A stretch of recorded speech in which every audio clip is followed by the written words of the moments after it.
The morning sun painted the Texas sky in shades of orange and pink as Catherine McKenna stepped out of her small wooden cabin. The year was 1847, and the frontier stretched endlessly in every direction. Her home sat beside Willow Creek, 3 long miles from the nearest town of Cedar Falls. Most folks thought she was crazy for living so far from civilization, but Catherine had grown to love the peace and quiet. She pulled her woolen shawl tighter around her shoulders as the cool autumn air nipped at her skin. At 26 years old, Catherine had been living alone for 2 years now, ever since her husband Thomas passed away from a terrible fever. The townspeople constantly told her she should move closer to town where it was safer, but Catherine had learned to take care of herself out here in the wilderness. Her daily routine started before dawn. First, she would check the small vegetable garden behind her cabin where she grew potatoes, beans, and corn. Then she would tend to her 3 chickens and collect any eggs they had laid during the night. The chickens were her only real companions these days, and she had even given them names: Henrietta, Gertie, and Cluck. Catherine walked toward the creek, carrying her water bucket. The sound of flowing water always calmed her nerves. She had learned to read the signs of nature during her time alone. When the birds sang louder than usual, it meant good weather was coming. When the wind changed direction suddenly, a storm might be approaching. These small details had kept her alive and safe. As she knelt by the water's edge to fill her bucket, Catherine thought about how different her life had become. 2 years ago, she had been a proper town lady, wearing fancy dresses and attending church socials every Sunday. Now she wore practical work clothes and knew how to set rabbit snares, cure meat, and identify which wild plants were safe to eat. The transformation hadn't been easy. When Thomas first got sick, Catherine had no idea how to manage on her own. She had never even cooked a full meal by herself. But necessity had taught her quickly. Her neighbor, Mrs. Hartwell, who lived about a mile downstream, had shown her the basics of frontier living: how to preserve food for winter, how to repair clothes, and most importantly, how to use the rifle that Thomas had left behind. Catherine still remembered the first time she had to shoot at a wild animal. A large coyote had been stalking her chickens. For days, her hands shook so badly she could barely hold the gun steady. But when the coyote made its move toward Henrietta, something fierce awakened inside her. She pulled the trigger and scared the animal away. That night she realized she was stronger than she had ever imagined. The isolation could be difficult, especially during the long winter months. Sometimes she would go weeks without seeing another human being. She talked to her chickens more than she cared to admit, and she had long conversations with Thomas's memory during the quiet evening hours. But there was also something beautiful about the solitude. She could think clearly out here, away from the gossip and expectations of town life. Catherine had become an expert at reading the moods of the wilderness. She knew the difference between the howl of a lone wolf and the call of a pack. She could tell when bears were moving through the area by the way they left marks on the trees. The sounds that once frightened her had become familiar companions. Her cabin was small but comfortable. Thomas had built it with his own hands during their first year of marriage. It had one main room with a stone fireplace, a small bedroom, and a tiny kitchen area. Catherine had added her own touches over the past 2 years: wildflowers in mason jars, quilts that her mother had made, and shelves lined with books that helped pass the lonely hours. She made her living by trading with the merchants in Cedar Falls. Catherine had learned to tan animal hides and make them into useful items like gloves and bags. She also preserved fruits and vegetables and made jams that the townspeople loved to buy. Once a month, she would load up her small wagon and make the trip to town to trade her goods for supplies she couldn't make herself: flour, sugar, coffee, and ammunition for her rifle. The trip to town was always an adventure. The road was rough and sometimes dangerous. She had encountered wild animals, sudden storms, and once even a group of bandits who tried to rob her. But Catherine had learned to be prepared for anything. She always carried her rifle and knew how to use it. She had also become skilled at reading people and situations, a talent that had served her well in her dealings with both honest merchants and troublemakers. People in town treated her with a mixture of respect and curiosity. Some of the women whispered about her unconventional lifestyle, but the men admired her independence and skill. The local sheriff, a kind man named Deputy Johnson, always made sure to check on her during her monthly visits. He worried about her living so far from help, but he also understood her desire for freedom. Catherine's days were filled with purpose and routine. She would check her rabbit snares in the morning, hoping to catch fresh meat for dinner. She spent afternoons working on various projects, mending clothes, preparing food for winter storage, or improving something around her property. The evenings were for reading by candlelight or working on needlework. While listening to the sounds of the prairie night, she had learned to find joy in simple things. The taste of fresh eggs from her own chickens, the satisfaction of a well-tended garden, the beauty of a sunset over the endless grassland. These small pleasures had replaced the social gatherings and material comforts of her former life in town, but Catherine also knew that her peaceful existence was fragile. The frontier was changing rapidly. More settlers arrived every month, pushing further west and sometimes creating tensions with the Native American tribes who had lived on the land for generations. She had heard stories of conflicts and raids. Though she had never personally experienced any trouble, the native tribes in the area included several different groups, and relationships with settlers varied greatly. Some tribes traded peacefully with the newcomers, while others viewed the expanding settlements as a threat to their way of life. Catherine tried to stay informed about these developments through her monthly trips to town, but she also knew that living alone made her particularly vulnerable. If troubles ever reached her remote corner of the wilderness, on this particular autumn morning, as Catherine finished filling her water bucket and started walking back toward her cabin, she felt especially grateful for her quiet life. The air was crisp and clean, the creek gurgled peacefully, and her chickens were clucking contentedly in their pen. She had no way of knowing that this ordinary morning would soon become extraordinary, or that the peaceful routine she had worked so hard to build was about to be shattered by an event that would change her life forever. As she approached her cabin, Catherine noticed that Henrietta seemed agitated, making more noise than usual. She set down her water bucket and looked around carefully. Living alone had taught her to pay attention to unusual behavior from her animals. They often sensed danger before she did. But the morning seemed perfectly normal, with nothing out of place in the familiar landscape she had come to call home.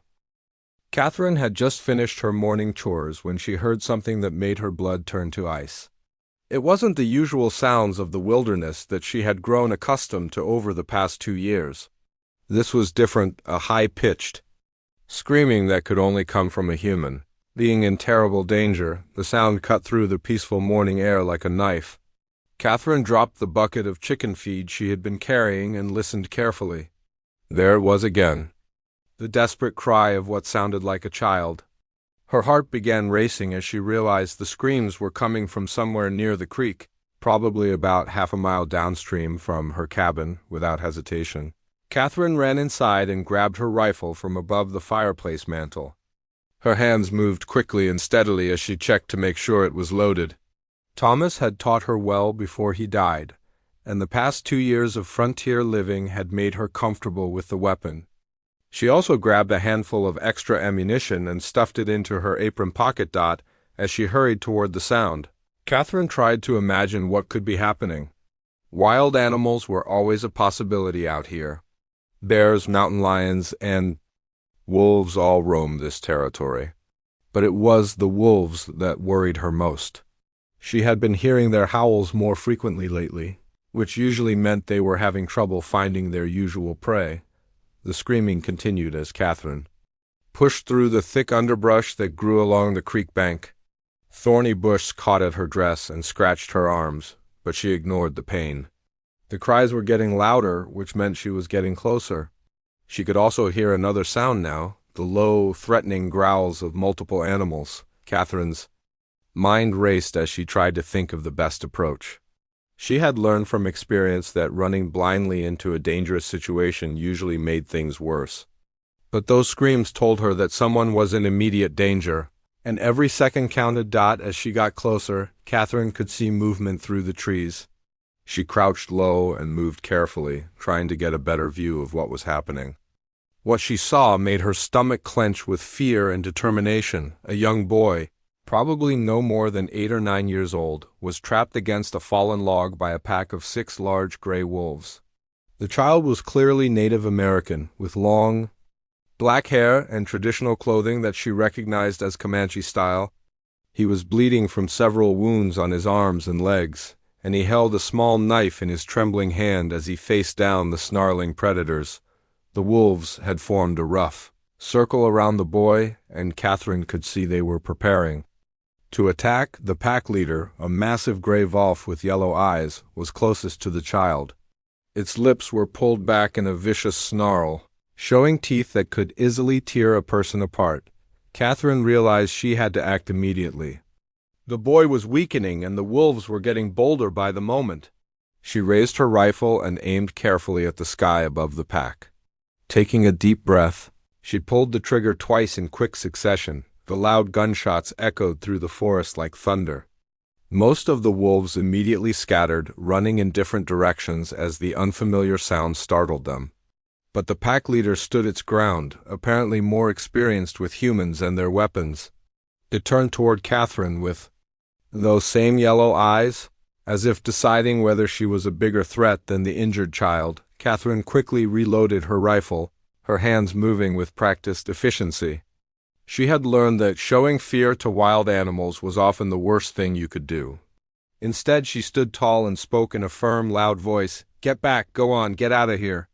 The wolf took a step toward her, and Catherine knew she was out of options. She couldn't risk missing, and she couldn't let the animal attack either her or the boy. Taking careful aim, she fired a single shot that brought down the aggressive wolf instantly. The remaining wolves, seeing their leader fall, finally gave up and disappeared into the thick forest. The sudden silence was almost as shocking as the noise had been. Catherine kept her rifle ready as she approached the boy, not sure if there might be other dangers nearby. The child had collapsed against the fallen log, his small knife still clutched in his hand, but his eyes were closing from exhaustion and loss of blood. Catherine knelt down beside him and began examining his wounds. She had learned basic medical care during her 2 years alone, partly from necessity and partly from a book that Mrs. Hartwell had lent her. The cuts and scratches looked painful but not life-threatening as long as they were cleaned and bandaged properly. The boy's eyes fluttered open as Catherine gently touched his shoulder. She could see the fear and confusion in his face, and she realized he probably didn't understand English. Catherine had heard some Comanche words during her trips to town, but she certainly wasn't fluent in the language. Instead of trying to speak, Catherine used gestures to show that she wanted to help. She pointed to his wounds, then to herself, and then made motions indicating that she wanted to take him somewhere safe. The boy watched her carefully, and she could see him trying to decide whether to trust this strange white woman who had just saved his life. Slowly, Catherine reached out her hand toward him. The boy hesitated for a moment, then reached out and took her hand with his small, bloodied fingers. Catherine helped him to his feet, supporting most of his weight as they began the slow journey back to her cabin. As they walked, Catherine tried to piece together how the boy had ended up alone in the wilderness, injured and being hunted by wolves. She knew that there were several Comanche bands in the area, but they usually traveled in groups and were careful to protect their children. Something unusual must have happened to separate this boy from his people. The walk back to her cabin took much longer than usual because the boy was weak and needed to rest frequently. Catherine used the time to examine him more carefully. Despite his injuries, he seemed like a strong, brave child. He had managed to keep the wolves at bay with nothing but a small knife, which showed remarkable courage for someone so young. When they finally reached her cabin, Catherine helped the boy inside and settled him on her bed. She gathered clean water, cloth for bandages, and some healing herbs that Mrs. Hartwell had taught her to use. The boy watched her every movement with intelligent dark eyes, still uncertain but beginning to relax slightly. As Catherine began cleaning his wounds, she noticed small details about his clothing and accessories. He wore a small medicine pouch around his neck, and his moccasins were decorated with intricate beadwork. These weren't the belongings of just any child. They suggested he might be from an important family within his tribe. The boy winced as Catherine cleaned the deeper cuts, but he didn't cry or complain. Instead, he began speaking softly in Comanche. And even though Catherine didn't understand the words, his tone suggested he was trying to tell her something important. Over the next few hours, Catherine worked patiently to care for the boy's injuries. She also tried to communicate with him using simple gestures and the few Comanche words she had picked up over the years. Gradually, she learned that his name was something that sounded like Little Wolf, and that he had somehow become separated from his people. As the day wore on, Catherine found herself growing attached to the brave little boy who had faced down a pack of wolves with nothing but a knife and his own courage. She had no way of knowing that caring for this child would soon change her life in ways she could never have imagined. For 3 days, Catherine cared for Little Wolf as if he were her own child. She cleaned his wounds twice daily, fed him warm soup and fresh bread, and slowly watched the fear fade from his young eyes. The boy was smart and picked up English words quickly. By the second day, he could say, "Thank you," and "water," and by the third day, he was trying to tell her stories about his life with his people. Catherine learned that Little Wolf had been taken during a raid by enemy warriors from another tribe. He had managed to escape during the night but had gotten lost in the wilderness. He had been wandering alone for 2 days when the wolves found him. The boy drew pictures in the dirt to show her how he had climbed trees and hidden in caves to avoid other dangerous animals. As the sun began to set on the third evening, Catherine was preparing their supper when she heard something that made her heart skip a beat. The sound of horses approaching her cabin echoed across the prairie. Living alone had taught her to be cautious about unexpected visitors, especially as darkness approached. Catherine quickly moved to her window and peered through the curtains. What she saw made her breath catch in her throat. 3 Comanche warriors were riding toward her cabin, their horses moving with the steady pace of men who knew exactly where they were going. Even in the fading light, she could see they were well armed and looked like experienced fighters. Little Wolf heard the horses too and ran to the window. When he saw the riders, his face lit up with pure joy. He began jumping up and down, speaking rapidly in Comanche and pointing toward the approaching men. Catherine didn't need to understand his words to know that these weren't strangers. They were his people, probably sent to find him. The lead rider was clearly the most important of the 3. He sat tall in his saddle with the natural authority of someone used to making important decisions. Even from a distance, Catherine could see that he was younger than she had expected, probably somewhere in his 30s with strong shoulders and an intelligent face. Catherine's mind raced as she tried to decide what to do next. She had heard many stories about encounters between settlers and native warriors, and not all of them ended peacefully. But she also knew that she had cared for this man's child, and surely that would count for something. Taking a deep breath, Catherine picked up her rifle but held it loosely at her side. She wasn't planning to use it, but frontier life had taught her never to meet strangers while completely defenseless. Little Wolf was practically bouncing with excitement as she opened the cabin door. The 3 warriors had dismounted and were walking toward her cabin. The leader moved with careful, deliberate steps that showed he was trying not to appear threatening. When he was about 10 feet away, he stopped and spoke in clear, perfectly understandable English. "I am Chief Running Bear of the Southern Comanche. You have my son." His voice was deep and calm, with no trace of anger or hostility. Catherine was surprised by how well he spoke English and how respectfully he was approaching the situation. She had expected demands or threats, but instead, this man seemed genuinely grateful. Before Catherine could respond, Little Wolf ran past her and threw himself into his father's arms. The reunion was beautiful to watch. The stern-looking chief's face transformed with love and relief as he held his son. Little Wolf chattered excitedly in Comanche, gesturing toward Catherine and pointing to his bandaged wounds. Running Bear listened carefully to everything his son said, occasionally nodding and asking questions. His dark eyes kept returning to Catherine's face as Little Wolf told his story.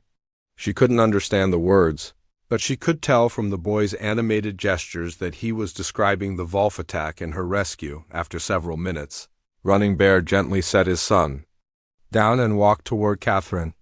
She noticed that he moved with the confidence of a man who was comfortable in his own skin, but there was also something gentle in his approach that put her slightly at ease. "My son tells me you saved him from wolves," Running Bear said, his eyes studying her face intently. "He says you brought him to your home, cleaned his wounds, fed him, and treated him with kindness." Catherine nodded, not sure what to say. She had simply done what any decent person would do when they found a child in danger. But she was beginning to realize that her actions might have deeper meaning in Comanche culture than she had understood. Running Bear continued speaking, and Catherine found herself drawn to the sound of his voice. "Little Wolf also tells me that you live here alone, that you are brave enough to face wolves with only a rifle, and that you have gentle hands for healing." Catherine felt her cheeks grow warm under his steady gaze. There was something in the way he looked at her that made her feel both nervous and strangely hopeful at the same time. "In our culture," Running Bear explained, "when someone saves the life of a chief's child, it creates a bond that cannot be broken. You have shown courage and kindness that mark you as a person of great value." He paused for a long moment, and Catherine could sense that something important was coming. The other two warriors stood silently nearby, watching the conversation with interest but not interfering. "My wife died 2 winters ago," Running Bear said quietly. "Since then, Little Wolf has had no mother, and I have had no partner to share the responsibilities of leadership and family. I have been watching you as we talked, and I see strength in you that impresses me." Catherine's heart began beating faster as she realized where this conversation might be heading. Surely he wasn't suggesting what she thought he was suggesting. Running Bear stepped closer, and Catherine could see the sincerity in his dark eyes. "I have come here not only to thank you for saving my son, but to ask you something that I hope you will consider carefully." The prairie seemed to grow silent around them as Running Bear spoke his next words. "I would be honored if you would agree to become my wife and Little Wolf's mother." Catherine felt as if the ground had shifted beneath her feet. Of all the things she had imagined might happen when she saw the Comanche warriors approaching, this was the last thing she had expected. A marriage proposal from a Native American chief was so far outside her experience that she didn't even know how to begin processing it. Running Bear seemed to understand her shock and continued speaking in his calm, measured way. "I know this is not something you expected to hear, and I know our peoples have not always lived in peace with each other. But I have learned to judge people by their actions rather than their appearance or their background." He gestured toward Little Wolf, who was watching the conversation with bright, curious eyes. "You risked your life to save a child who was a stranger to you. You cared for him as if he were your own son. These actions tell me more about your character than 1,000 words could say." Catherine found her voice enough to ask, "But I'm not Comanche. I don't know your customs or your language. How could such a marriage possibly work?" Running Bear smiled for the first time since arriving, and Catherine was struck by how it transformed his entire face. "You already live as we do," he said. "You understand the land, you are not afraid of solitude or hardship, and you have proven that you have both the heart of a warrior and the skills of a healer. These are the qualities that matter most." He paused and looked directly into her eyes. "I'm not asking you to give me an answer tonight. This is a decision that will change your entire life, and such decisions should not be made quickly. I will return at sunset tomorrow for your answer." As Running Bear prepared to leave with his men, he turned back to Catherine one more time. "If you choose to come with us, you will be honored and respected among our people. If you choose to remain here, we will still consider you family, and this place will always be under our protection." With that, the 3 warriors mounted their horses and rode away into the gathering darkness, leaving Catherine alone with thoughts that would keep her awake all night. Catherine barely slept that night. She lay in her bed staring at the ceiling, her mind spinning with thoughts she had never imagined having. A marriage proposal from a Comanche chief was so far beyond anything she had ever considered that she Didn't even know how to begin thinking about it properly. She got up several times during the night to pace around her small cabin. Each time she looked at the spot where little Wolf had slept for 3 days, she felt a strange tug in her heart. The boy had been so trusting, so grateful for her care. In just 3 days, she had grown more attached to him than she had expected. Possible, but marriage to his father? That was an entirely different matter. Catherine tried to imagine what her life would be like living among the Comanche people. She would have to learn their language, their customs, their way of life. Everything familiar would disappear, and she would be starting over in a world she knew almost nothing about. As dawn broke, Catherine made herself a cup of coffee and sat by her window watching the sun rise over the prairie. The familiar routine usually calmed her, but today her hands shook as she held the warm cup.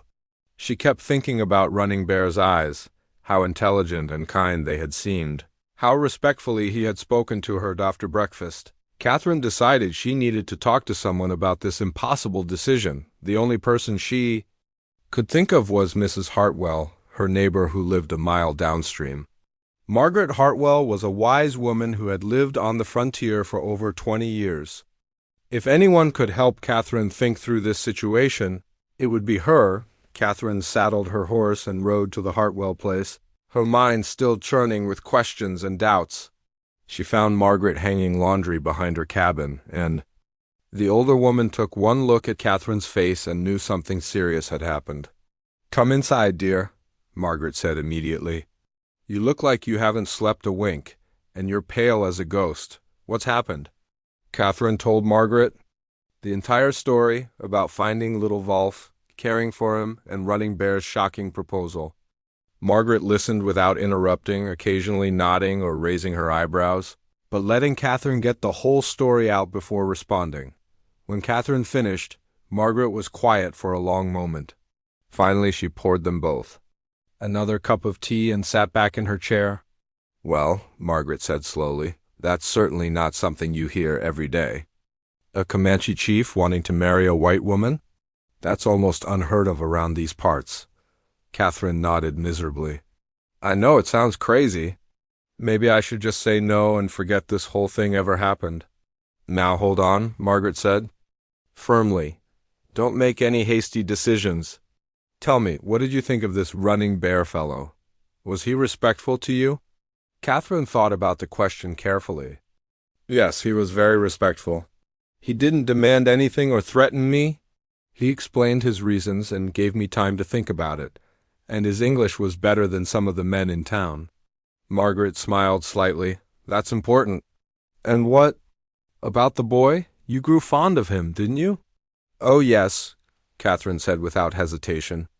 "Little Wolf is such a brave, sweet child. In just 3 days I felt like he could have been my own son. And that's important too," Margaret said. "Now, I want you to think about something. What kind of life do you have here, really? You're a young woman living all alone, with no family nearby and no prospects for marriage among the local men. Is that really what you want for the rest of your life?" Catherine had been trying not to think about exactly that question. The truth was, her life had become quite lonely since Thomas died. She had grown used to the solitude, but that didn't mean she enjoyed it. "But Margaret," Catherine said, "what would people think? What would they say in town if I married a Native American man? I'd be an outcast from my own people." Margaret snorted. "Catherine McKenna, when have you ever cared too much about what the gossips in town think? You've been living out here by yourself for 2 years, doing things that most women wouldn't dream of trying. You're already different from other women around here." That was true, Catherine realized. She had already broken many of the rules about how a proper lady should behave. She lived alone, carried a gun, traded with merchants, and took care of herself in ways that scandalized some of the more traditional women in Cedar Falls. "Besides," Margaret continued, "from what you've told me, this Running Bear sounds like a good man. He's a leader among his people, he was respectful to you, and he clearly loves his son. Those are qualities that matter more than skin color or cultural differences." Catherine spent the rest of the morning talking with Margaret about the practical aspects of such a decision. Margaret had met several Native American families over the years and had generally found them to be honest, hard-working people who cared deeply about their families and communities. The biggest challenge, Margaret said, would be learning to fit into their way of life. But you're smart and adaptable. If anyone could do it, you could. As Catherine rode back to her cabin, she felt slightly less overwhelmed, but still deeply uncertain. Margaret's words had helped her see some positive aspects of the situation she hadn't considered before, but it was still an enormous decision. That would change everything about her life. Back home, Catherine tried to keep busy with her usual chores, but her mind kept wandering. She found herself imagining what it would be like to have little Wolf as her son to help him learn and grow. She also found herself thinking about Running Bear and the quiet strength she had sensed in him. That afternoon, Catherine walked to the spot by the creek where she had first found little Wolf fighting off the wolves. As she stood there remembering that terrifying and heroic scene, she realized something important. In that moment, 3 days ago, she hadn't hesitated to risk her life for a child she didn't know. She had acted on instinct, doing what felt right regardless of the potential consequences. Maybe this decision required the same kind of courage. Catherine also thought about Thomas and what he would have wanted for her. He had always admired her independence and strength. Before he died, he had made her promise not to waste her life grieving for him, but to find happiness wherever she could. "Life is short, Catherine," he had said. "Don't let fear keep you from living it fully." As evening approached, Catherine realized she was running out of time. Running Bear would return at sunset for her answer, and she still felt torn between two completely different futures. She thought about staying in her comfortable, familiar cabin for the rest of her life. It would be safe and predictable, but also lonely and limited. Then she thought about joining Running Bear and Little Wolf, stepping into a completely unknown world that could offer her a real family and new experiences she had never imagined. The more she considered it, the more Catherine realized that her heart was already pulling her toward the unknown choice. She was scared, certainly, but she was also excited by the possibility of a new kind of life. As the sun began to set, Catherine made her decision. She gathered a few precious possessions, her mother's jewelry, Thomas's Bible, and a quilt that had special meaning for her. Whatever happened next, she wanted to have these reminders of where she had come from. As the sun began to sink toward the horizon, Catherine stood outside her cabin holding a small bundle of her most treasured possessions. Her heart was beating so fast she could hear it in her ears, but her mind was finally clear. She had made her choice, and despite her fears, she felt more certain about this decision than she had about anything in years. The sound of approaching horses reached her ears just as the sky turned orange and pink with the sunset. Running Bear had kept his word, returning exactly when he said he would. This time he came alone, riding slowly toward her cabin with the same respectful manner he had shown the day before. Catherine watched him approach, and she found herself noticing details she had missed during their first meeting. The way he sat his horse with natural grace, the careful way he moved to avoid appearing threatening, and the obvious intelligence in his dark eyes. This was clearly a man who thought deeply about his actions and their consequences. Running Bear dismounted about 20 feet from where Catherine stood and walked toward her with measured steps. His expression was calm, but she could see the tension in his shoulders. This decision was just as important to him as it was to her, and he was probably just as nervous about her answer. "You asked me to consider your proposal," Catherine said, her voice steadier than she had expected. "I have thought about little else since you left yesterday." Running Bear nodded but didn't speak, clearly waiting for her to continue. Catherine appreciated that he wasn't trying to pressure her or influence her decision at the last moment. "I want you to know that this is not a choice I'm making lightly," Catherine continued. "I understand that accepting your proposal would mean leaving everything familiar behind and starting a completely new life among your people." She paused, looking at the small cabin that had been her home for the past 2 years. It represented safety and independence, but also loneliness and limitation. "I've realized that sometimes the most important decisions in life require us to Be brave enough to step into the unknown. Running Bear's eyes never left her face as she spoke, and Catherine could see hope beginning to grow in his expression. I accept your proposal, she said simply. I will come with you and become your wife and little Wolf's mother. The transformation in Running Bear's face was immediate and beautiful. The careful control he had maintained disappeared, replaced by genuine joy and relief. He stepped forward and took her hands in his touch gentle but warm. You will not regret this choice, he said, his voice thick with emotion. I promise you that I will spend the rest of my life making sure you are happy and honored among our people. Catherine felt tears forming in her eyes, but they were tears of excitement rather than sadness. For the first time since Thomas had died, she felt like she was moving toward something positive and meaningful rather than just surviving day by day. There is much you will need to learn, Running Bear said practically, but you are clearly intelligent and adaptable. And little Wolf is already devoted to you. He has talked of nothing but his brave white mother since we returned to our camp yesterday. The idea of being called little Wolf's mother filled Catherine with warmth. She had always wanted children, and caring for the boy during those 3 days had awakened feelings she had thought were lost forever. When do we leave? Catherine asked. Tomorrow morning, if you are ready, Running Bear replied. But first, there are people you should speak with. It would not be right for you to disappear without explanation.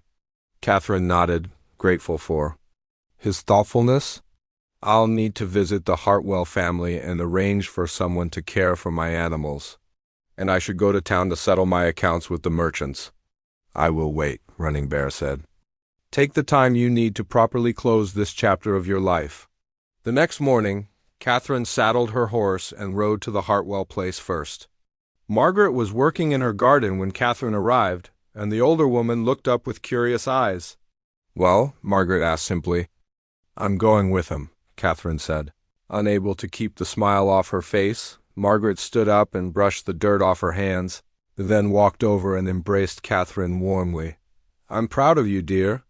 It takes real courage to choose love over fear. Margaret agreed to take care of Catherine's chickens and watch over her cabin in case she ever wanted to return. They both knew it was unlikely, but the gesture meant a great deal to Catherine. The trip to Cedar Falls was more difficult. When Catherine explained her situation to the various merchants and townspeople, their reactions ranged from shock to disapproval to genuine concern for her safety. Some people tried to talk her out of her decision, warning her about the dangers of living among Native Americans, but Catherine had expected these reactions, and she remained firm in her choice. She settled her accounts, arranged for her remaining possessions to be stored, and said goodbye to the few people who had been kind to her during her time as a widow. The hardest conversation was with Deputy Johnson, the sheriff who had always looked out for her welfare. He was genuinely worried about her safety and tried several times to convince her to reconsider. Catherine, you don't really know these people, he said earnestly. What if they don't treat you well? What if you want to come back and they won't let you? Catherine appreciated his concern, but she had thought about these possibilities extensively. Deputy, I've been living alone for 2 years, taking care of myself and dealing with all kinds of dangers. I've learned to trust my judgment about people, and my judgment tells me that Running Bear is a good man who will treat me with respect. When she finally returned to her cabin that evening, Catherine found Running Bear waiting patiently as promised. He had set up a small camp nearby but hadn't approached her property, showing the same respectfulness he had demonstrated from the beginning. Are you ready? He asked simply. Catherine looked around at her cabin one last time, then nodded. Ready? As they rode away together toward Running Bear's camp, Catherine felt a mixture of excitement and nervousness that reminded her of her wedding day with Thomas. She was beginning a new adventure that would challenge her in ways she couldn't even imagine yet. The Comanche camp was larger than Catherine had expected, with dozens of teepees arranged in careful patterns. As they rode in, people came out to look at the white woman who was going to join their community. Catherine saw curiosity in their faces, but also warmth and welcome. Little Wolf ran toward them as soon as he spotted his father's horse. and when he saw Catherine, his face lit up with pure joy. He chattered excitedly in Comanche as Running Bear helped Catherine down from her horse, and even though she couldn't understand his words, his happiness was unmistakable. The wedding ceremony took place 3 days later, blending traditions from both cultures in a way that honored Catherine's background while welcoming her into Comanche society. Catherine wore a beautiful dress that the women of the tribe had made for her, decorated with intricate beadwork and traditional patterns. As she stood beside Running Bear during the ceremony, surrounded by his people who were now becoming her people, Catherine felt a deep sense of rightness about her choice. This wasn't just a marriage, it was the beginning of a new life that would be richer and more meaningful than anything she could have imagined years later. When travelers would ask Catherine about her extraordinary decision to marry a Comanche chief, she would always give the same answer.